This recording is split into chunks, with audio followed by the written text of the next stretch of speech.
يواكب باردو التنفيذ من حمزة الخضراوي، والهدف الأول لأومارو.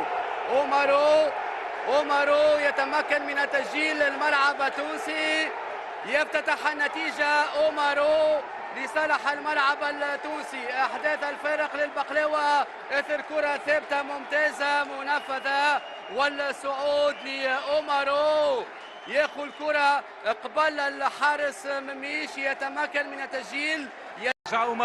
اومارو يقود الهجمه هذه المره. اومارو يتقدم ثم يمرر على مستوى الجهه اليمنى، خطيره الكره، تصويب، جول لفريق الملعب التونسي.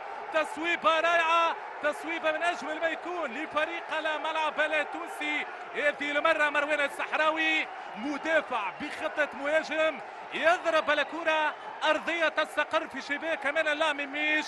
ممتاز التمرير من أومارو. هذه الإعادة مشاهدينا الكرام، يتقدم الصحراوي ثم يصوب بالثقة اليمنى.